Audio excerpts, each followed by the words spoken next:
Dahil ubos na yung stock ng mga arcade box natin, dalawa na lang natira. Restock ulit tayo para sa susunod na mga o-order sa atin. More or less 1 week bago matapos itong mga restock natin. At patapos na rin tong last order na Supreme para ma-pick up na rin to at ma-deliver sa client natin. Kaya tara, samahan niyo ako sa day 105 ng daily vlog ko. Mag-aalas 3 na pala ng hapon ito, so kailangan ko na sunduin si baby. Umaga kasi may pasok siya sa school. Pagdating naman ng ganitong oras, pumapasok yung anak ko sa learning center. Kumbaga, hindi kasi sapat yung tinuturo doon sa school. Kumbaga, hindi pa totally na one-on-one na tinuturuan sila doon. Kumbaga, parang naglalaro lang sila. Parang community lang na magkakasama yung mga baby. Ito kasi sa learning center, matuturuan siyang magsulat, magbasa. Actually, marunong naman siya magbasa ng letters tsaka number. Yung kulang na lang siguro sa kanya is makapag-focusan siya na magsulat.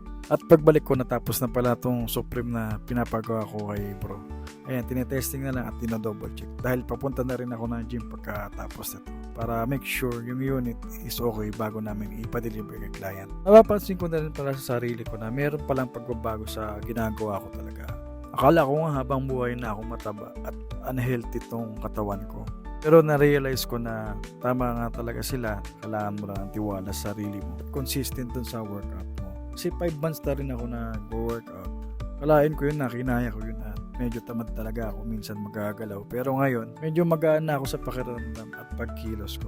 Dahil magwa 100 kilos na ako from 121. Malaki-laki na rin yung bawas. Pero tuloy pa rin tayo sa pag-workout natin araw-araw. Kasi hindi tayo pwedeng makontento kung ano yung nagiging natin ngayon. Kailangan ma-achieve natin yung goal natin na maging normal at healthy living na talaga.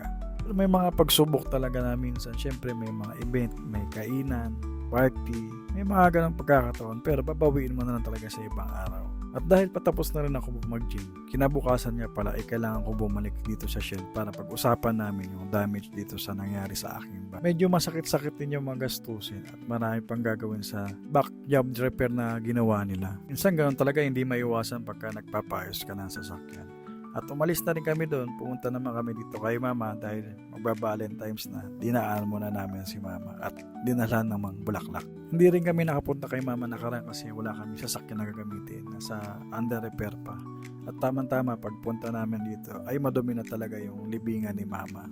Every time na pinupunta namin si mama ay nalilinis namin yung lapida at yung paligid niya. Katulad nito, maraming dahon. Iwawalis na lang namin. Buti may nagwawalis at nahiraman namin saglit. Mambay muna kami saglit ni airpat at nag-picture-picture bago kami umalis. At least bago mag-Valentine's, kung hindi man kami makapunta kay mama lahat, ay napuntahan na namin siya ngayong araw na to. Manya kami nakita na pumunta ngayong araw na to, pero alam namin na pinapahalagan pa rin namin siya kahit wala na siya sa mundong ito. Pagkatapos namin dumaan kay mama, may mga order kami na for pick up at nire-ready ni bro. At tulad nitong Supreme, binabalot na namin kasi okay na to, hindi na to for delivery. At alam ko may buyer na darating ngayon para i-pick up naman tong marble design. Tamang-tama pagdating ko, dumating na rin si sir para i-demo sa kanya yung unit na kukunin niya.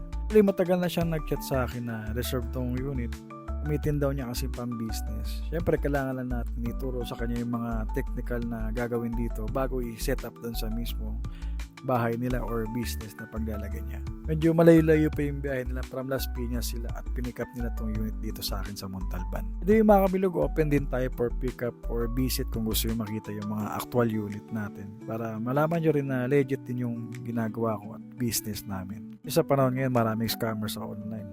Hindi rin basta-basta yung magbabayad yan sa online. Lalo na kung di mo kilala talaga.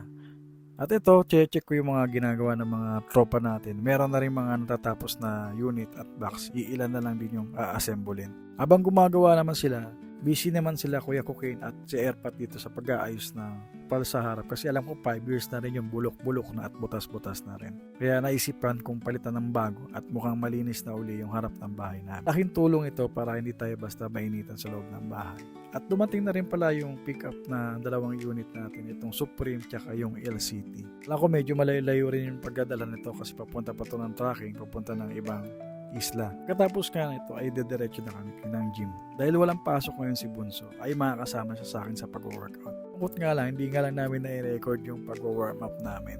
Hindi pala naka-record habang nag-video kami. Natutuwa rin ako at masaya ako nag-gym pagka kasama ko si Bunso. Meron akong kinukulit at inaasar. Katulad nito, inaasar ko siya sa pag-workout niya. Pero tinuturo ko pa rin sa kanya yung proper form kasi may mga natutunan na tayo dito sa gym. Pipiling coach na rin tayo. Pero ganoon pa rin, tuloy pa rin tayo sa workout na ginagawa ko. Malungkot man tayo, solo mode na lang tayo ngayon, wala si coach, o pa rin pagpatuloy itong ginagawa ko. At syempre, baka hindi ka pa rin nakapollow dito sa page ko, baka pwedeng papollow naman. Baka ito yung last content na makikita mo pagka hindi ka pa rin nakapollow dito sa page ko. Kita-kits na lang sa next daily vlog ko. See you!